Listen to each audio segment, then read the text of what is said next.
Nesta manhã, a Polícia Federal deu início a mais uma fase da Operação Overclean, intensificando as investigações sobre um esquema criminoso que pode estar desviando fundos públicos provenientes de emendas parlamentares. A Rani Veloso chega ao vivo com as informações direto de Brasília. Rani, muito bom dia para você. Tem deputado envolvido nessa ação, né?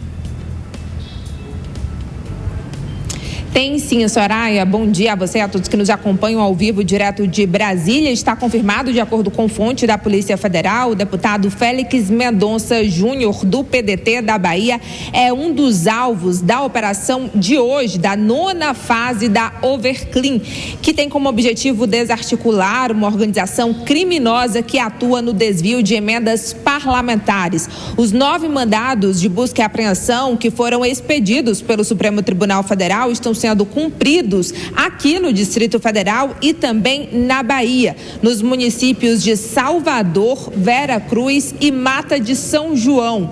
Um dos alvos é a casa, o apartamento de luxo do deputado Félix Mendonça Júnior, em Salvador, na capital da Bahia. Não é a primeira vez que ele é alvo desta operação. Na 4ª fase da Overclean, ele também já tinha sido alvo de busca e apreensão, além de prefeitos ligados ao deputado e assessor parlamentar. Inclusive, na ocasião, 2 prefeitos foram presos. O STF também determinou o bloqueio de 24 milhões de reais para tentar interromper essa movimentação financeira ilícita. De acordo com a Polícia Federal, que teve o apoio da Controladoria Geral da União e também da Receita Federal para realizar esta operação, o desvio das emendas parlamentares ocorria através das licitações após a liberação das emendas parlamentares. Servidores públicos atuavam para a vitória de determinadas empresas que aí facilitavam o desvio dos valores. De acordo também com a Polícia Federal, os investigados podem responder a crimes como corrupção ativa, passiva, lavagem de dinheiro, organização criminosa, peculato e fraude em licitação. A gente acompanha o desdobramento dessa operação, que tem como alvo um deputado federal. Aguardamos os outros nomes que devem ser divulgados e confirmados pela Polícia Federal ainda hoje, que cumpre esses 9 mandados nessa 9ª fase da Overclean. Volto com vocês. Obrigada, Rani, pelas suas informações. A gente volta a conversar ainda hoje. Vamos trazer esse tema aqui para análise dos nossos comentaristas. Ô, Deise, não sei se para você também, mas quando a gente fala em emendas parlamentares, vem 2 palavrinhas já na cabeça, né? Transparência e rastreabilidade. Mas aí a gente vê uma operação dessa, né? À medida que vai surgindo as fases, trazendo nomes de deputados, de parlamentares envolvidos, a gente vê que esse sistema aí está um pouco frágil, né? Qual o tamanho do desgaste para o governo agora e pensando que é ano eleitoral, né? Soraya, está bastante frágil, né? Porque quando a gente olha para trás, na última década, e apenas para efeito de comparação, o volume de emendas parlamentares, ele triplicou. E aí, isso acabou dando muito poder para o legislativo, mas as regras de governabilidade, como você falou, de transparência e rastreabilidade, elas não acompanharam esse aumento no volume de emendas parlamentares, né? Esse aumento que mais do que triplicou. Então, você vê aí até uma falha nesse sistema brasileiro, né? De freios e contrapesos, porque o legislativo acaba tendo muito poder e a gente não tem uma ferramenta de rastreabilidade que funcione. Em outros países, como Alemanha, Estados Unidos, enfim, na Europa, existe o mecanismo das emendas parlamentares, mas ele é acompanhado de uma transparência profunda. Aqui no Brasil isso não acontece, o que acaba trazendo para o Estado brasileiro a questão do patrimonialismo. Você não tem mais a diferença entre o que é público e o que é privado.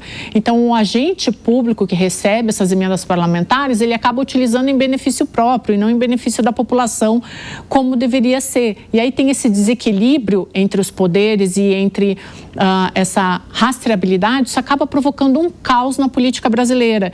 Enquanto não houver, enquanto o Estado brasileiro ficar se preocupando muito mais em arrecadar e gastar desenfreadamente e não promover essas políticas públicas de transparência, você imagina o que vai acontecer daqui a uma década com essas emendas parlamentares. Se em 10 anos elas triplicaram e não houve um avanço no mesmo nível de rastreabilidade, você imagina o que vai acontecer daqui a 10 anos com o legislativo cada vez mais puxando o poder para si. E aí, só para finalizar, uma vantagem dessa operação Overclean é que ela tem sido duradoura e é uma coisa que a gente não tem visto aqui no Brasil.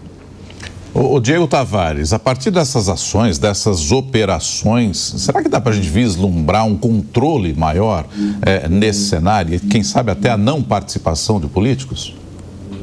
Olha, seria o ideal, Nonato, mas eu confesso que eu tenho poucas esperanças. Eu vou continuar de onde a Deise parou, porque, de fato, as emendas parlamentares se tornaram um grande problema, inclusive um problema orçamentário aqui no nosso país, haja vista que a maioria dos países tem um limite ali no orçamento discricionário de cerca de 1% a 2% destinado a emendas parlamentares. Aqui no Brasil, esse montante já chega a quase 25%, ou seja, 1/4 de todo o orçamento que resta ao Executivo para promover os investimentos, aquele orçamento que não está atrelado a uma despesa fixa, é destinado às emendas parlamentares, que nós sabemos muito bem, nem sempre ganham a melhor destinação. E por que eu tenho poucas esperanças de que nós tenhamos um maior mecanismo de controle? Porque a questão das emendas se tornou a forma que culturalmente é utilizada para se governar o país, Nonato. Nós não temos mais hoje o legislador interessado na produção legislativa, na edição de leis que, de fato,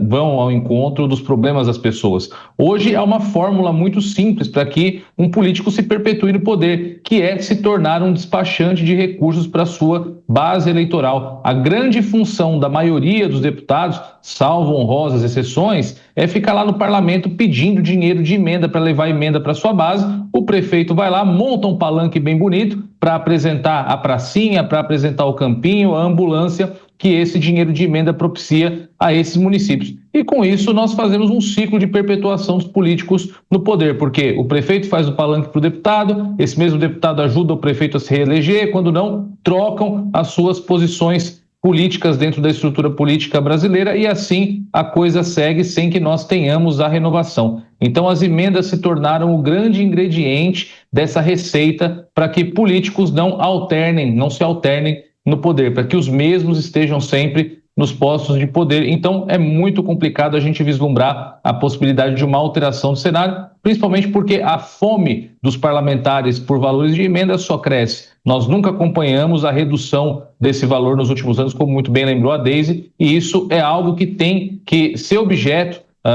de estudo por parte dos políticos brasileiros, porque de fato tem nos causado muitos problemas em relação ao orçamento.